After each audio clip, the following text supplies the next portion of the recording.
Hello student, एक बार फिर से आप सभी का बायोलॉजी फाउंडेशन विद अपने क्लासेस में स्वागत है।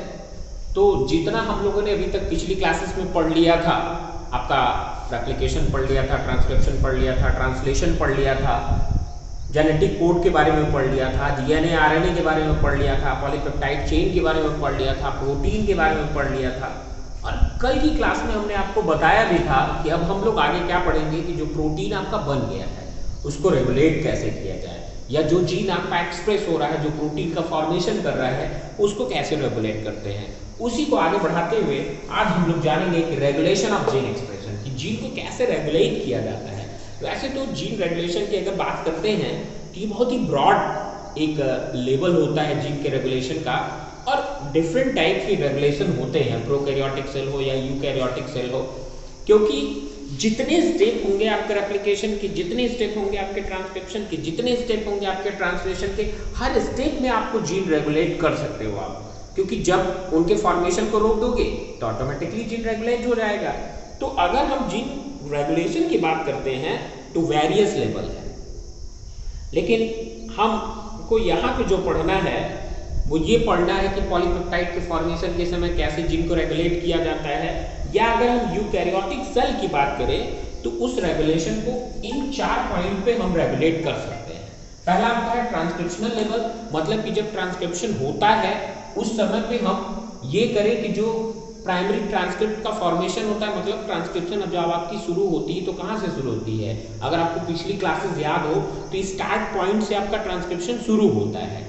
अगर जो वो स्टार्ट पॉइंट है जहां से आपके राइट साइड में जाओगे तो अपवर्ड रीजन होता है, और लेफ्ट साइड में आओगे तो डाउनवर्ड स्ट्रीम या डाउन स्ट्रीम का रीजन होता है।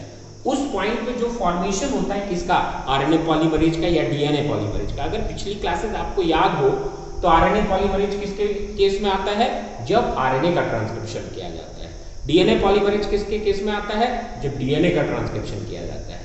तो इन दोनों लेवल पे हम क्या करें कि अगर उनकी बाइंडिंग को रोक दें पॉलीमरेज की, या हम ऐसा करें कि जो ट्रांसक्रिप्शन जहां से शुरू होने वाला है उस स्टार्ट पॉइंट को बाइंड होने से रोक दें, तो ऑटोमेटिकली ट्रांसक्रिप्शन रुक जाएगा, और जब ट्रांसक्रिप्शन रुक जाएगा तो ट्रांसलेशन नहीं होगा, ट्रांसलेशन नहीं होगा तो जीन का एक्सप्रेशन नहीं होगा, जीन एक्सप्रेस नहीं होंगे तो प्रोटीन नहीं बनाएंगे। तो पहला लेवल तो यही हो गया। अगर दूसरे लेवल की बात करते हैं तो प्रोसेसिंग लेवल, ये अगर आपको ध्यान हो, थोड़ा सा आप ध्यान दीजिए, तो प्रोसेसिंग लेवल ये केवल यूकैरियोट का एक स्पेसिफिक पार्ट होता है प्रोसेसिंग। वो प्रोसेसिंग कब होता है कि इस जो ट्रांसक्रिप्शन है, इस ट्रांसक्रिप्शन में जो एमआरएनए बनता है, ये एमआरएनए क्या होता है, प्रीमैच्योर टाइप का होता है। अब इसकी मैच्योरेशन होगी, अब इसको मैच्योर किया जाएगा। तो इसको मैच्योर करने के लिए क्या किया जाता है, इस आरएनए की स्प्लाइसिंग की जाती है। रेगुलेशन ऑफ स्प्लाइसिंग, हम क्या करें कि इस आरएनए की स्प्लाइसिंग को ही रोक दें। स्प्लाइसिंग क्या होता है, पिछली क्लास अगर आपको याद हो मैंने बताया था कि 2 प्रकार के जीन सीक्वेंसेस होते हैं आरएनए में, एक को बोलते हैं इंट्रॉन और एक को बोलते हैं क्या, एक्सॉन। तो इंट्रॉन और एक्सॉन, ये एक्सॉन क्या होता है, प्रोटीन को कोड नहीं करता है, नहीं कोड करता, इसकी जरूरत हमको नहीं है। अगर ये कोड करता है तो इसकी जरूरत है, क्यों, क्योंकि यही हमको क्या देगा, प्रोटीन देगा। ठीक है, तो अगर इसकी बाइंडिंग को रोक दी जाए, इसकी स्प्लाइसिंग को रोक दी जाए, इसको जुड़ने से रोक दिया जाए, इंट्रांस को आपस में जुड़ने से रोक दिया जाए, एग्जाम के रिमूवल को रोक दिया जाए, तो ऑटोमेटिकली जीन का एक्सप्रेशन रुक जाएगा और प्रोटीन हमको नहीं मिलेगी। तीसरा है transport of mRNA to nucleus से साइटोप्लाज्म। हमने बताया था आपको पिछली क्लास अगर याद हो कि जो ट्रांसक्रिप्शन ट्रांसलेशन में अंतर होता है या प्रोटीन सिंथेसिस में अंतर होता है प्रोकैरियोटिक और यूकैरियोटिक सेल में, वो क्या होता है कि जो प्रोकैरियोटिक सेल होता है उसमें क्या होता है कि ट्रांसक्रिप्शन ट्रांसलेशन एक साथ चलते हैं। क्यों, क्योंकि वो वेल डिफाइंड नहीं होता, उसमें न्यूक्लियस और साइटोप्लाज्म में डिफरेंशिएशन नहीं होता, इसलिए उसकी जो भी प्रोसेस होंगी वो कहाँ होंगी, वही ऑब्वियस सी बात है कि साइटोप्लाज्म में ही होंगी, तो उनमें कोई डिफरेंशिएशन नहीं। लेकिन इस यूकैरियोट के केस में क्या होता है कि ट्रांसक्रिप्शन होगा, ट्रांसक्रिप्शन के बाद एमआरएनए बनेगा, ये एमआरएनए न्यूक्लियस में बनेगा। अब इस एमआरएनए को कहाँ भेजा जाएगा, साइटोप्लाज्म में भेजा जाएगा। इसी साइटोप्लाज्म में कौन होगा, राइबोसोम्स होंगे, और यही राइबोसोम्स क्या करेंगे, इस एमआरएनए से बाइंड होंगे, और जब ये बाइंड होंगे तो प्रोटीन को सिंथेसाइज करेंगे। तो इस लेवल पे हम इसकी बाइंडिंग को रोक दें। अगर हम इसकी बाइंडिंग को रोक देते हैं तो भी क्या होगा, आपका जीन एक्सप्रेशन नहीं होगा, जीन रेगुलेट हो जाएंगे। तो इस कंडीशन में भी जीन को रेगुलेट किया जा सकता है। लास्ट है वो है क्या, ट्रांसलेशनल लेवल। कि ट्रांसलेशन में क्या होता है, अभी हमने कल की क्लास में आपको बताया है कि चार्जिंग ऑफ टीआरएनए, टीआरएनए की चार्जिंग होती है। सबसे पहले ये टीआरएनए आता है और इसकी चार्जिंग की जाती है किस पे, एमआरएनए मॉलिक्यूल पे। इस एमआरएनए पे क्या करते हैं, इसकी चार्जिंग करते हैं, इसकी चार्जिंग को रोक दें। अगर इसकी चार्जिंग को रोक दे तो भी ट्रांसलेशन नहीं होगा। टीआरएनए को क्या करें हम, AUG जो एमआरएनए पे स्टार्ट कोडॉन होता है उसे बाइंड होने से रोक दें तो भी ट्रांसलेशन नहीं होगा। AUG की बाइंडिंग ही ना होने दें किससे, टीआरएनए से, तो भी ट्रांसलेशन नहीं होगा। तो यहाँ पे भी रोका जा सकता है, यहाँ पे भी ट्रांसलेशनल लेवल में रोका जा सकता है। तो अगर ट्रांसलेशन नहीं होगा तो जाहिर सी बात है कि प्रोटीन की सिंथेसिस नहीं होगी, प्रोटीन सिंथेसिस नहीं होगी तो जीन ऑटोमेटिकली रेगुलेट हो गए। तो जीन के रेगुलेशन के लिए ये डिफरेंट 4 लेवल है किसके केस में, यूकैरियोटिक के केस में, जहां पे रोका जाता है। तो ये तो हुआ यूकैरियोटिक लेवल पे रेगुलेशन जीन एक्सप्रेशन का। अब हम बात करेंगे किसका, प्रोकैरियोटिक केस का।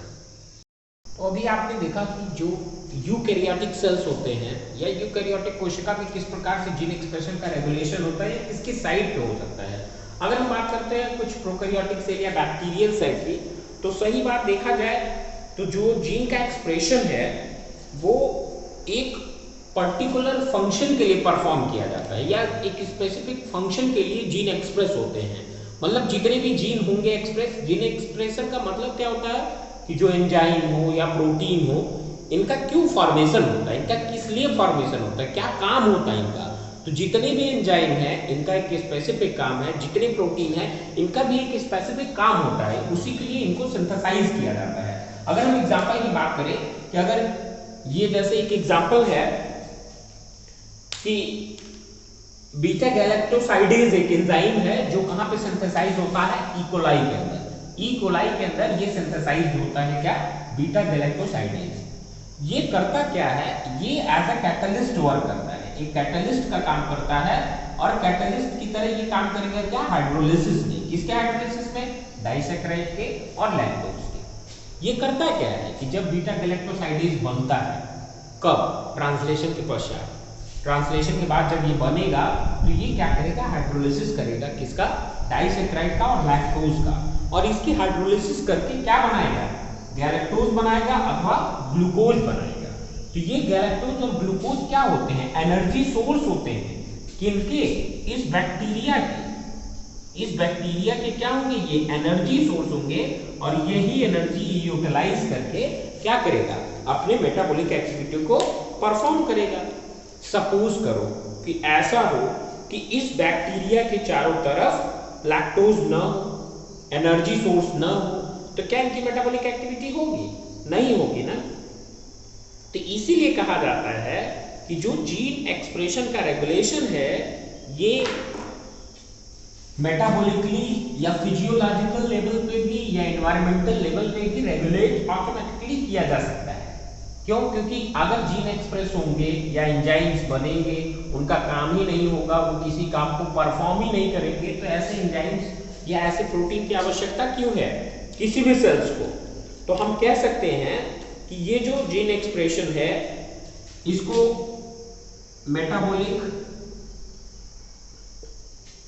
मेटाबॉलिक या फिजियोलॉजिकल अथवा एनवायरमेंटल कंडीशन के आधार पर भी रेगुलेट किया जा सकता है।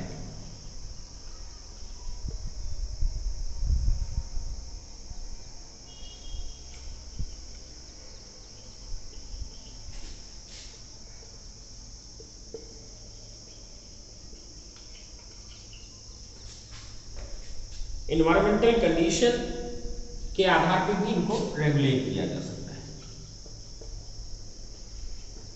मतलब ये जो जीन एक्सप्रेस हुए इनको मेटाबॉलिक लेवल पे या फिजियोलॉजिकल लेवल पे अथवा एनवायरमेंटल कंडीशन ऐसे होते हैं जो क्या करते हैं कि जीन एक्सप्रेशन को रेगुलेट कर देते हैं।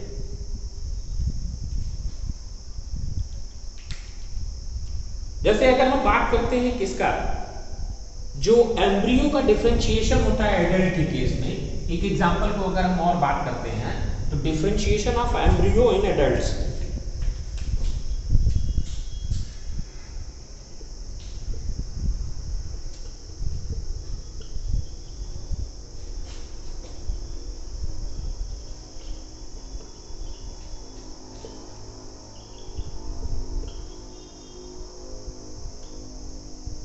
एडल्ट्स के केस में अगर हम डिफरेंशिएशन ऑफ एम्ब्रियो की बात करते हैं तो यहां पे भी क्या होता है, ये कोऑर्डिनेटेड फॉर्मेशन होता है और इसमें कई सारे रेगुलेशन होते हैं। इसमें कई सारे सेट्स ऑफ जीन या कई सारे जीन हम कह सकते हैं एक साथ मिल के क्या करते हैं, इस एम्ब्रियो के डिफरेंशिएशन को परफॉर्म करते हैं।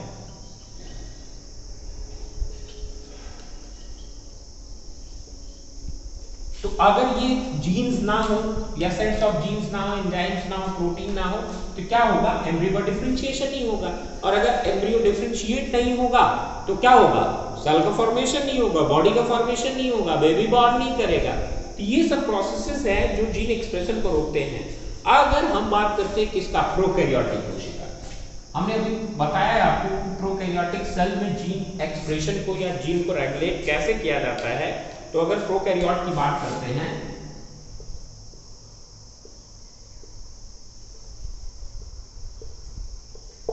तो पहला साइट क्या होगा प्रोकैरियोटिक कोशिका में, कि जो ट्रांसक्रिप्शनल इनिशिएशन की साइट है, ये सबसे प्रोमिनेंट साइट माना जाता है किसका, जीन रेगुलेशन का। कौन सा पोजीशन, ट्रांसक्रिप्शनल इनिशिएशन साइट।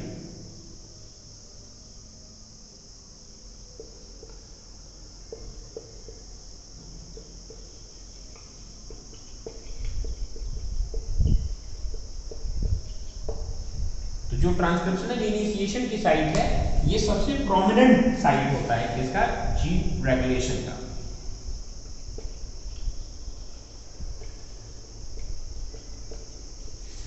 सबसे प्रोमिनेंट साइट होता है जहां पे जीन को रेगुलेट किया जा सकता है या जीन एक्सप्रेशन को कंट्रोल किया जा सकता है। सबसे पहला पोजीशन तो यही हुआ।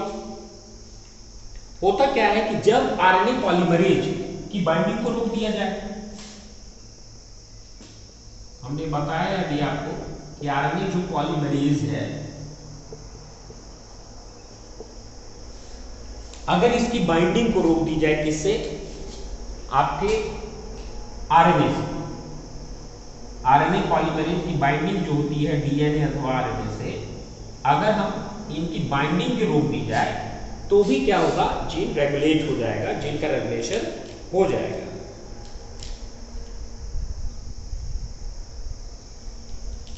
तो ये जो प्रोटीन्स होते हैं ये दोनों प्रकार के रेगुलेशन को करते हैं। ये पॉजिटिवली भी होते हैं और नेगेटिवली भी होते हैं। अगर ये पॉजिटिव,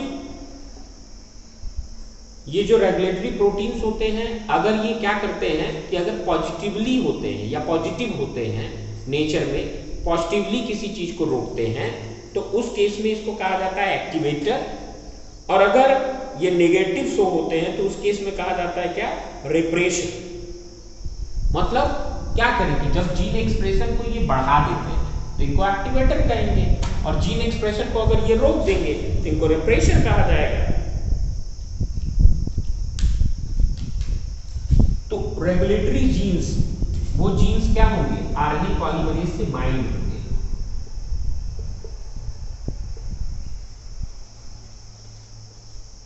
ये रेगुलेटरी जीन आरएनए पॉलीमरेज से बाइंड होंगे और बाइंड होके क्या करते हैं, ट्रांसक्रिप्शन की प्रोसेस को परफॉर्म करते हैं। किसके केस में, प्रोकैरियोट के केस में। तो मैंने बताया कि ये रेगुलेटरी जीन दोनों प्रकार की एक्टिविटी को शो करते हैं। पॉजिटिव एक्टिविटी, अगर ये पॉजिटिवली वर्क करेंगे, और नेगेटिव एक्टिविटी,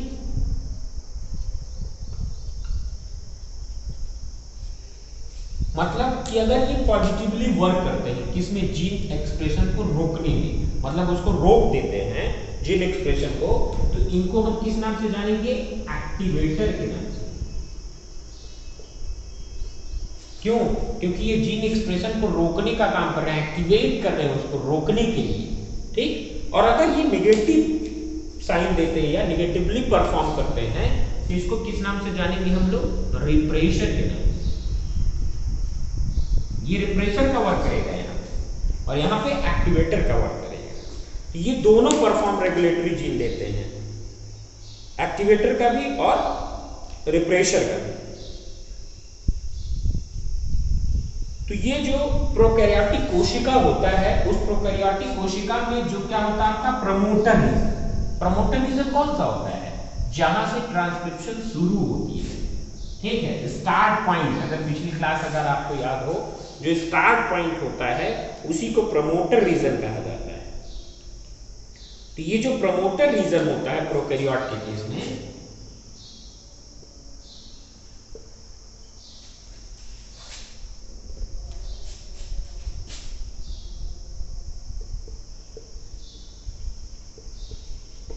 ये जो प्रमोटर रीजन होता है किसका? प्रोकैरियोटिक कोशिका का,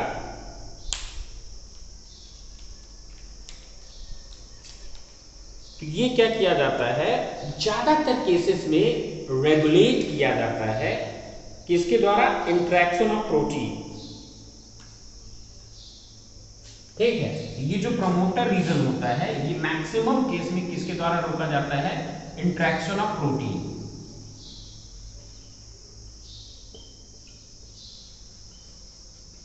मतलब कि ये जो प्रमोटर रीजन है इस पर प्रोटीन जब आके बाइंड होते हैं तो वो प्रोटीन क्या करते हैं? जीन एक्सप्रेशन को रेगुलेट करते हैं, ठीक है। तो ये इंटरेक्शन ऑफ जो प्रोटीन होगा प्रमोटर रीजन पे, तो ये क्या करेगा कि जब ये प्रोटीन आके यहाँ पे इंटरेक्ट हुए किसके रीजन पे? इस प्रमोटर रीजन पे, तो यहाँ पे एक जो नया टर्म्स आता है उसको बोला जाता है क्या? ऑपरेटर। ये ऑपरेटर की तरह परफॉर्म करेंगे। अगर आपको चीजें नहीं समझ में आती तो एक बार आप एनसीईआरटी की रीडिंग लगाएंगे। एनसीईआरटी में ये चीजें थोड़ा डिटेल में दिया है और मैं उसी चीज को एक्सप्लेन कर रहा हूं आपके पास और अच्छे से, कि क्या होगा कि ये जो प्रमोटर रीजन होता है जब इस पे क्या होंगी, कई सारे प्रोटीन एक साथ आके इंटरेक्ट होंगे, तो इसी चीज को हम लोग जिस नाम से जानते हैं इस सीक्वेंस को, उस सीक्वेंस को कहते हैं क्या? ऑपरेटर, ठीक है। अभी हम जब लैक ओपेरान का स्ट्रक्चर बनाएंगे, क्योंकि ओपेरान मॉडल दिया गया है जीन एक्सप्रेशन को समझाने के लिए, जीन एक्सप्रेशन के रेगुलेशन को बताने के लिए लैक ओपेरान मॉडल दिया गया है, ठीक है। ओपेरान मॉडल जो दिया गया है जैकब और मोनॉट के द्वारा दिया गया है, तो इसमें हम पढ़ेंगे कि किस तरीके से ये क्या करता है? जीन को रेगुलेट करता है, जीन एक्सप्रेशन को रेगुलेट करता है।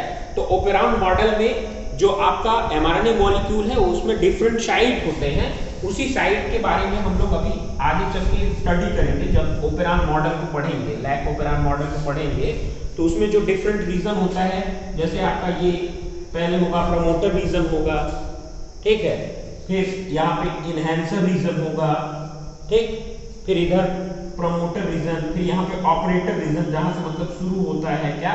ऑपरेटर रीजन वो जहां से ट्रांसक्रिप्शन शुरू होती है, ठीक है। इसके अलावा आपके डिफरेंट जेड वाई ए, ये डिफरेंट क्या है? एंजाइम के रीजन है, जहां से एंजाइम का फॉर्मेशन होता है। तो उसके बारे में हम लोग अभी पढ़ेंगे, अभी अगली क्लास में उसके बारे में जानेंगे कि लैक ओपेरान मॉडल में क्या चीजें दी गई है ये और किसका क्या काम होता है, ठीक है। तो यहाँ पे ओपेरान मॉडल में ये बताया गया है कि रिप्रेशर और इंड्यूसर प्रोटीन होते हैं, या रिप्रेशर और एक्टिवेटर प्रोटीन होते हैं। अभी हमने बताया आपको कि एक्टिवेटर वो होगा जब क्या होगा? प्रोटीन या एंजाइम पॉजिटिवली वर्क करेगा किसमें? जीन एक्सप्रेशन को रेगुलेट करने में, तो उसको हम क्या कहेंगे? एक्टिवेटर कहेंगे। और जब वो नेगेटिव काम करेगा, मतलब उसको रोक नहीं पाएगा जीन एक्सप्रेशन को, तो वो क्या कहलाएगा? रिप्रेशर कहलाएगा। तो कोई भी सेल हो, जितने भी ओपेरान मॉडल दिए गए हैं, each operon have a specific repression and activator, मतलब जितने भी ओपेरान मॉडल दिए गए हैं इसमें एक स्पेसिफिक वो होता है, रिप्रेशर होता है और स्पेसिफिक ऑपरेटर भी होता है। हम कह सकते हैं क्या कि each operon have a specific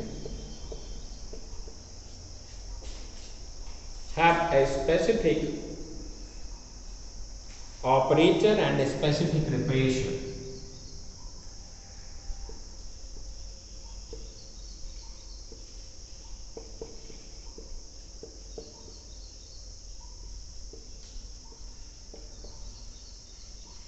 जितने भी ओपेरान मॉडल दिए गए हैं उसमें क्या होता है? एक स्पेसिफिक ऑपरेटर होता है और एक स्पेसिफिक रिप्रेशर होता है, ठीक है। अगर हम बात करते हैं लैक ऑपेरांड की, फॉर एग्जांपल अगर हम लैक ऑपेरांड की बात करते हैं, अगर हम एग्जांपल के रूप में क्या लिए, लैक ऑपेरांड मॉडल की बात करते हैं। लैक मतलब लैक्टोज ऑपेरांड, ठीक है, लैक्टोज का जो फॉर्मेशन होता है। लैक ऑपेरांड की बात अगर हम करें तो लैक ऑपरेटर केवल लैक ऑपेरांड में प्रेजेंट होता है, ठीक। जो ये लैक ऑपेरांड है इसमें क्या होगा, लैक ऑपरेटर प्रेजेंट होगा, ठीक। ये लैक ऑपरेटर किसमें होगा, केवल only in lack operand. Lack operator lack operand में ही केवल प्रेजेंट होगा, किसी दूसरे में नहीं होता है, ठीक है। और ये स्पेसिफिक सप्रेशर से जाके रिएक्ट होगा,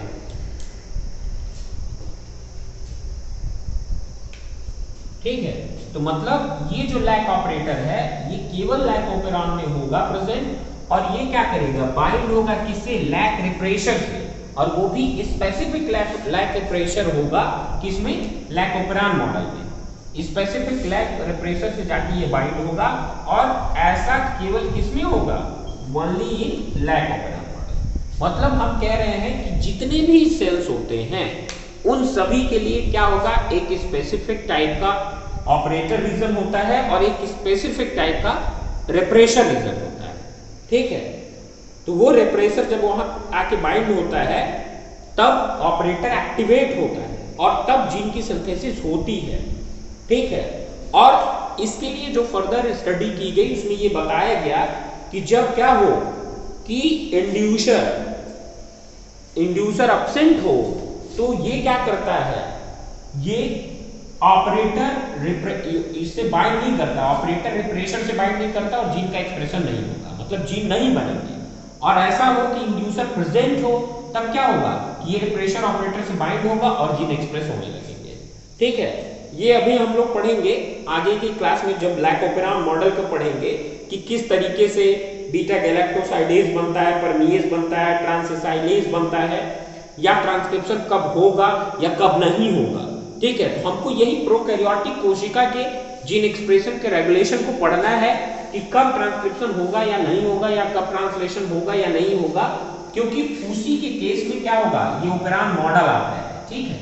ये ऑपेरांड मॉडल प्रोकैरियोटिक कोशिका के रेगुलेशन में बताया गया है कि किस तरीके से प्रोकैरियोट के केस में ये ऑपेरांड मॉडल आता है और वो जीन के एक्सप्रेशन को रोकता है या रेगुलेट करता है। अगर जीन एक्सप्रेशन रुक गया तो क्या होगा, ट्रांसलेशन नहीं होगा। अगर जीन एक्सप्रेशन हो रहा है तो ट्रांसलेशन होगा, और जब ट्रांसलेशन होगा तो एंजाइम के फॉर्मेशन होंगे, प्रोटीन के फॉर्मेशन होंगे। तो उसके लिए एक स्पेसिफिक सप्रेशर होता है और स्पेसिफिक ऑपरेटर होता है, ठीक है। इंड्यूसर का काम क्या होता है, वो इंड्यूस करता है किसको, जीन एक्सप्रेशन को। तो प्रेजेंस ऑफ इंड्यूसर और एब्सेंस ऑफ इंड्यूसर में किस तरीके की प्रोसेस होती है उसको हम लोग जानेंगे किसमें, आपके लैक ऑपेरांड मॉडल में, जो जैकब और मोनोट के द्वारा दिया गया था। इसी ऑपेरांड मॉडल को अभी हम लोग को पढ़ना है। आज की क्लास में हम उसी के बारे में जानेंगे कि लैक ऑपेरांड मॉडल क्या होता है, कैसे होता है। तो अगली क्लास में हम पढ़ेंगे। अगर आपको मेरा चैनल अच्छा लगता है तो इसको लाइक करिए।